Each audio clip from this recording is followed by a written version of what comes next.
ID serial நாளைக்கான எபிசோட்ல என்ன நடக்க போகுதுன்னு ரொம்ப சூப்பரான ஒரு ப்ரோமோ ரிவ்யூ பார்க்கலாம் வாங்க. என்னோட ரிவ்யூ பிடிச்சிருந்தா லைக் பண்ணுங்க.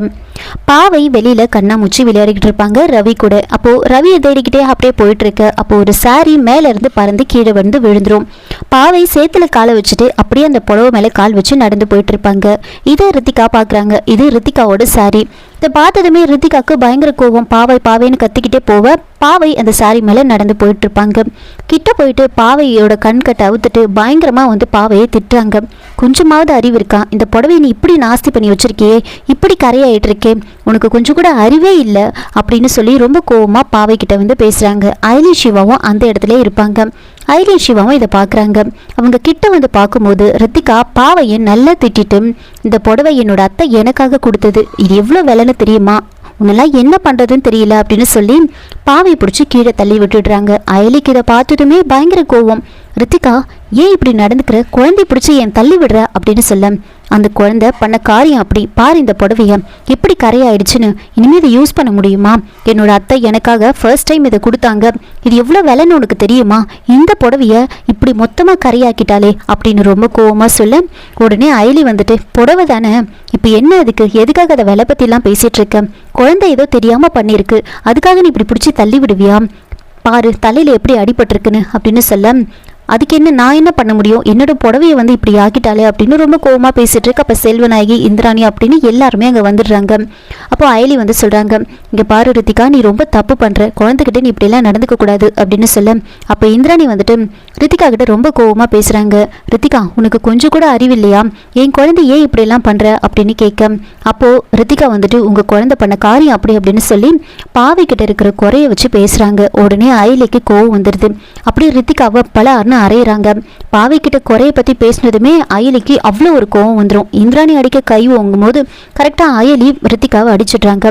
ரித்திகாவை அடிச்சதுமே ரித்திகாவுக்கு பயங்கர கோவம். எதுக்காக என்ன நீ அடிச்ச, என்னையே அடிச்சிட்டல, உனக்கு எந்த அளவுக்கு தைரியம் இருக்கும் அப்படின்னு சொல்ல, பின்ன நீ பேசினது அப்படி, நீ பண்ணதும் அப்படி, நீ பண்ணது பெரிய தப்பு அப்படின்னு சொல்லி ரித்திகாவை பயங்கரமாக திட்ட, ரித்திகா வந்துட்டு நான் உடனே இதை பற்றி எங்கள் அம்மா கிட்ட சொல்கிறேன் அப்படின்னு சொல்லிட்டு அங்கேருந்து போகிறாங்க. அப்போ தான் இந்திராணி வந்து சொல்கிறாங்க, நான் ரொம்ப பெரிய தப்பு பண்ணிட்டேன், அவளை பற்றி தெரியாமல் ரித்திகாவை நான் இந்த வீட்டோட மருமகளாக கொண்டு வந்துட்டேன், என்னோட தப்பு தான், நான் வந்து கொஞ்சம் யோசிச்சிருக்கணும் அப்படின்னு செல்வநாயகிக்கிட்டே சொல்கிறாங்க. அதுக்கப்புறமா ரித்திகா நேராக ரூமுக்கு போயிட்டு ரொம்ப ஃபீல் பண்ணி அழுதுட்ருப்பாங்க. என்னை வந்து அவள் அடிச்சிட்டாலே, அப்போ எனக்கு என்ன மரியாதை இருக்குது அப்படின்னு சொல்லி ரொம்ப கோவமாக பேசிட்டு உடனே அவங்க அம்மாவுக்கு கால் பண்ணுறேன்னு சொல்ல, கபிலன் வேண்டாம் அப்படின்னு சொல்கிறாங்க. உடனே வந்துட்டு செல்வநாயகி அங்கே வராங்க. நீ ஏன்டா வேண்டான்னு சொல்கிற, இதுக்கு ஒரு முடிவு கிடைக்கட்டும், அந்த சிவாவும் அயலியும் யார் இந்த வீட்டில், அவள் வந்து இவ்வளோ அடிக்கிறா, அவள் அவங்க அம்மாவை வர வைக்கட்டும், அப்போ தான் இதுக்கு ஒரு முடிவு கிடைக்கும் அப்படின்னு சொல்ல, உடனே ஜமுனாவுக்கு கால் பண்ணி நடந்த விஷயத்த சொல்ல, ஜமுனாவும் செல்லம்மாவும் உடனே வீட்டுக்கு வராங்க. நேராக வந்து அயலிக்கிட்ட வந்து கேட்குறாங்க, உனக்கு எவ்வளோ தைரியம் தான் என் பொண்ணை நீ அடிப்பேன், ஏதோ போனால் போகட்டும்னு இந்த வீட்டில் உன்னை இருக்க விட்டான், நீ ரொம்ப ஓவராக போயிட்டுருக்க, எதுக்காக என் பொண்ணை நீ அடிச்ச, உனக்கு எவ்வளோ தைரியம் இருக்கும் அப்படின்னு சொல்ல, அவள் பண்ண விஷயம் அந்த மாதிரி, அவள் தப்பு பண்ணியிருக்கா, அதனால நான் அடித்தேன் அப்படின்னு சொன்னதுமே ஜமுனா என்ன பண்ணுறாங்கன்னா, நீ என் பொண்ணு அடிச்சல, இப்போ நான் உன்னை அடிக்கிறேன் அப்படின்னு சொல்லி அயலி அடிக்கிறதுக்காக போக, அப்போ சிவா வந்து அயலியை ஜமுனாவை வந்து தடுக்கிறாங்க, கையை பிடிச்சி தடுக்கிறாங்க. அது எப்படி, நீங்கள் நான் இருக்கும்போது என் பொண்டாட்டியை நீங்கள் எப்படி அடிப்பீங்க, அடிக்க விட மாட்டேன் அப்படின்னு சொல்லி கையை போட்டு தடுக்கிறாங்க. உடனே ஜமுனா வந்துட்டு, பாத்தியா ரித்திகா, உன்னோட புருஷன் உன்னை அடிக்கும்போது அமைதியாக நின்றுட்டு இருந்தாரு, ஆனால் இவளை அடிக்க கை ஓங்கினதுமே அவன் எப்படி என் கையை தடுக்கிறான்னு பார்த்தியா, உனக்கு கிடைச்ச புருஷன் அந்த மாதிரி, இப்போது என் பொண்ணு என்ன தப்பு பண்ணான்னு என் பொண்ணு நீ அடிச்ச அப்படின்னு கேட்க, அப்போ அயலி வந்து நடந்த விஷயத்த சொல்கிறாங்க.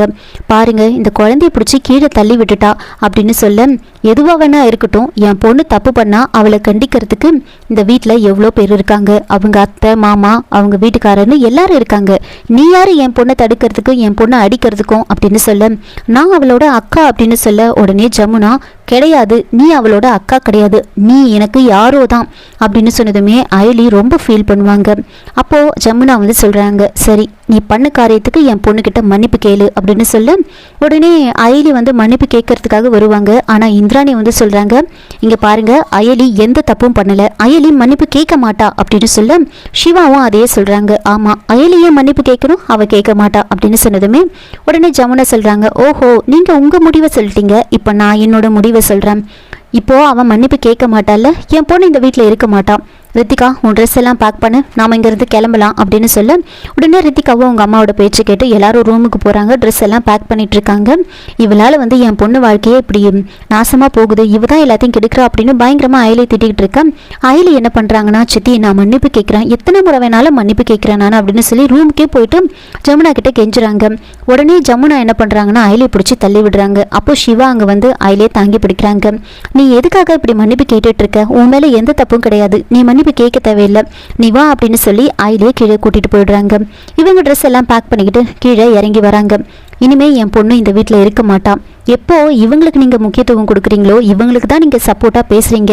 என் பொண்ணு இந்த வீட்டோட மருமக, என் பொண்ணுக்கு எந்த மரியாதையும் கிடையாது, அவங்க தான் முக்கியம்னா அப்போ அவங்களே இந்த வீட்டில் இருந்துக்கிட்டோம் அப்படின்னு சொல்ல உடனே எல்லாரும் வந்து கெஞ்சுறாங்க, வேண்டாம் இந்த மாதிரிலாம் முடிவு எடுக்காதீங்க, இங்கே இருங்க அப்படின்னு சொல்ல அப்போ ஜமுனா வந்து சொல்கிறாங்க, சரி நீங்களே முடிவெடுங்க, ஒன்று அவள் இந்த வீட்டில் இருக்கணும், இல்லைனா என் பொண்ணு இந்த வீட்டில் இருக்கணும் அப்படின்னு சொல்ல சித்தி தயவு செஞ்சு நீங்கள் கொஞ்சம் பொறுமையாக இருங்க, இன்னும் ஒரு 10 நாள் தான் நாங்கள் இந்த வீட்டை விட்டு போயிடுவோம் அப்படின்னு சொல்ல உடனே சிவா வந்துட்டு அயலி நீ எதுக்காக அதெல்லாம் சொல்லிகிட்டு இருக்க, அவங்க யாரும் உன்னை இந்த வீட்டை விட்டு வெளியில் போக சொல்கிறதுக்கு, நாங்கள் இங்கே தான் இருப்போம் அப்படின்னு சொல்கிறாங்க. ஜமுனா நீ ஒன்று நீ இருக்கணும் இல்லைனா என் பொண்ணு இருக்கணும் அப்படின்னு தெளிவாக சொல்லிடுறாங்க.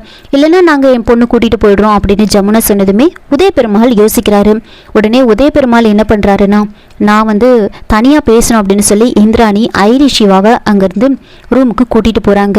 எல்லாரும் வெளியில் வெயிட் பண்ணிட்டு இருக்க உதய பெருமாள் வந்து சொல்கிறாங்க, உங்களால் இந்த வீட்டில் நிறைய பிரச்சனை வருது, தயவு செஞ்சு இந்த வீட்டை விட்டு போயிடுங்க, இந்த அப்பா நாடகத்தில் நிறுத்திடுங்க, இந்த வீட்டை விட்டு போயிடுங்க அப்படின்னு சொல்ல உடனே அயலியும் சிவாவும் நாங்கள் இங்கேருந்து போக மாட்டோம், எங்களுக்கு நிரூபிக்கிறதுக்கு இன்னும் டைம் இருக்குது, அதனால நாங்கள் போக மாட்டோம் அப்படின்னு வந்து சொல்கிறாங்க.